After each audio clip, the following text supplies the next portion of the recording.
Hey, what's up guys, and welcome back to Harrison's Garage. I'm Harrison, and today we are going to be taking a break from the projects for the truck and digging in a little bit on the GT40 car. Now, there is a lot I need to do before I can start building this thing. The first things I have in mind are taking the front and rear clips off. Already done that, put them in the shed. Next step will be to get the windshield and the top off, the spider and the doors. And then I think what we'll do is start stripping down the suspension components and getting the underside of the chassis ready to be coated. Ultimately then start building it up. But before we do all of that, I thought I would take a little bit of a break from sort of this heavy lifting and start on a bit more fun, light note here, and that is with the engine. We're going to be putting the headers on the engine today. These are 302 stainless steel headers I got from RCR, the manufacturer of the kit car, and should, fingers crossed, should be pretty straightforward. They're all labeled nicely. They should just bolt right up, and by the end of today it should look absolutely amazing. I'm not going to be tightening everything down just because I do expect to be pulling these back off at least a couple of times as I put the rest of the front dressing on, but we'll see. This is really just mock up one to see if the pipes fit, and two, leave them mocked up and on here so when we put the engine in, we know what clearances look like everywhere. But before we jump into that, I do have some exciting news about the channel in general, and that is what I'm wearing here. You'll see I've got the Harrison's Garage merchandise. Finally been working on it for a while. Up on the channel.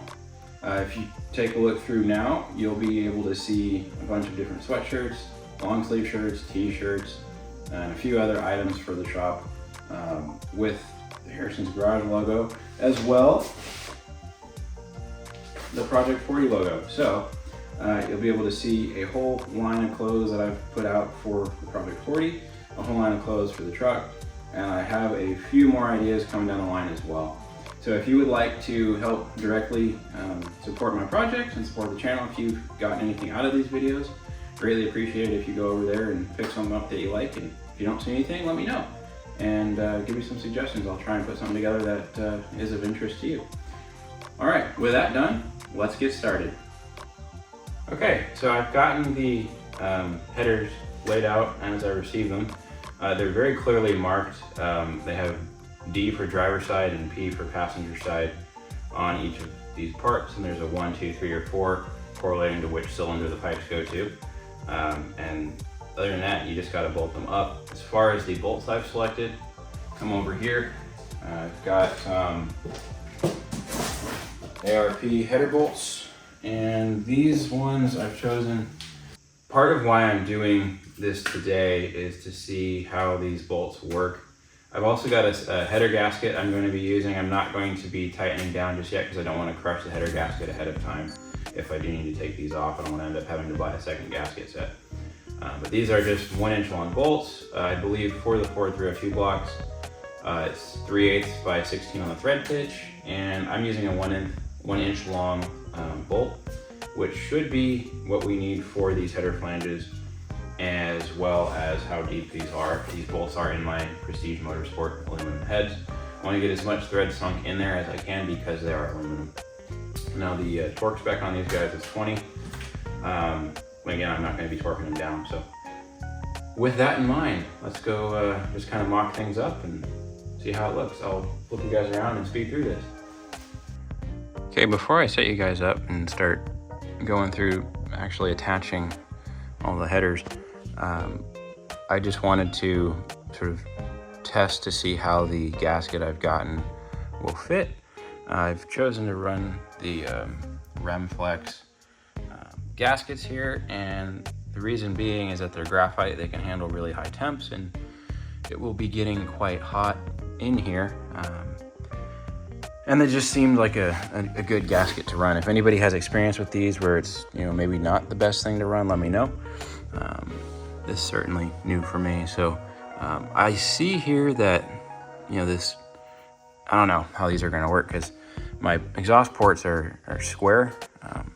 The width on this gasket is essentially the same width as the port here on the exhaust head, but I guess on the head, but the flanges on my headers here,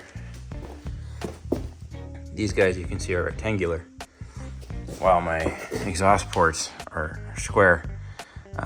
The gasket itself is rectangular, so my main concern, one, is to make sure we don't have any exhaust leaks, and since the gasket is the same shape and size as the header exhaust manifold, I think we're going to be okay, but to be determined. I think it could have some issues there, at which point I might need to find a different gasket, but for now, I think this will do.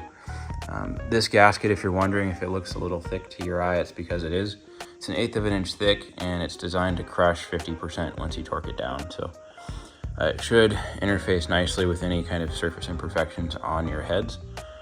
These being new in aluminum, there aren't any, but I just thought I'd bring you in and show you guys that before we actually get to installing the headers.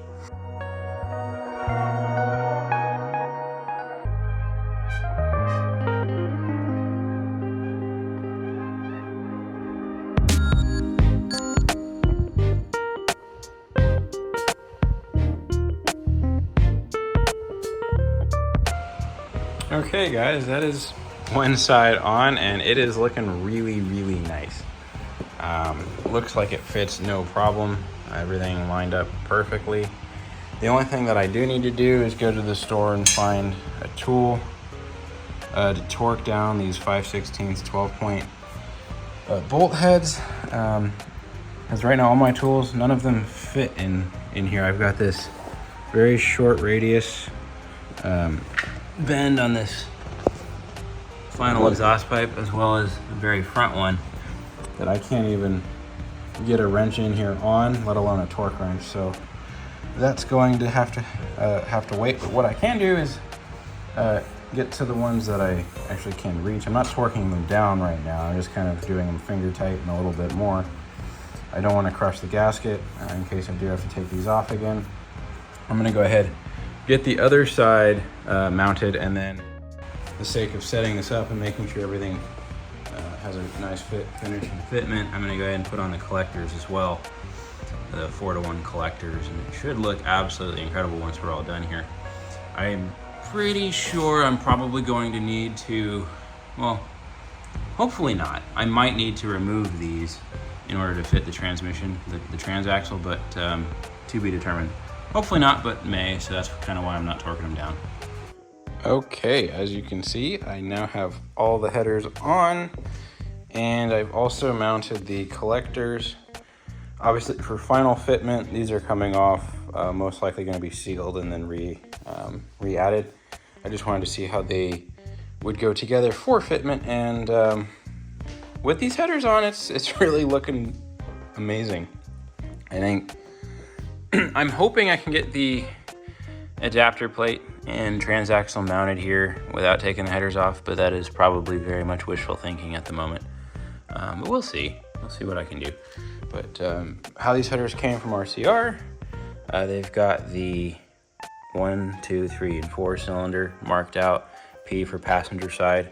Front of the car will be up there, engine mounted behind the driver's seats. And over here on the driver's side, you got 1, 2, 3, and 4 again, D for driver's side. The headers, these tubes went together very easily. I will say, getting the collectors on all 4 and then pushing them far forward enough to get these retaining bolts and nuts on here took a little bit of persuading. I had to come back and undo the hardware holding the headers on and just kind of realign until I got these things on here, and just gave them a little bit of a tap with a mallet, but not much. And it came together nicely. They're pretty much even now. And I just love the, I'll say it right now, I'm glad I spent the money to get the RCR 304 stainless. This is really, really pretty. And for a while I was thinking I might wrap these header tubes, but with how they look now, I don't think I will. I know they are going to, the color is going to change pretty heavily once they do heat up. It's going to look sort of more purplish and yellowish depending on the temperature relative to the cylinder, but I think that's just going to look really nice, really vintage. I'm going to have to do some work in the rear clam to make sure that it is, you know, protected heat-wise, but that's going to be way down the road. So for now, I think I'm going to leave it as it is, as you see it today. All right, guys, that'll do it for this segment of the build on the 40. Overall impressions of these headers from RCR. If you guys are building one of these, if you're on the forums watching this video, headers are definitely amazing. So far, from what I can tell, they were welding dimes on these.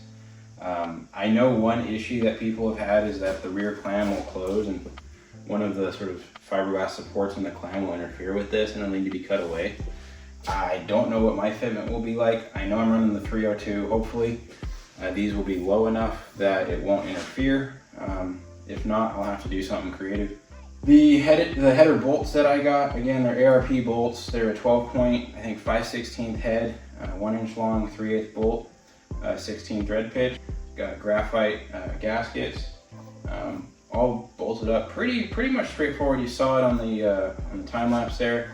Getting these all to align took a little bit of persuasion, but at the end of the day, probably an hour total for all this stuff. Really liking how the engine's looking. Really can't wait to get the transaxle now from RCR. Still waiting on it. Hopefully it'll come in soon. Other than that though, couldn't be happier so far with how this is progressing.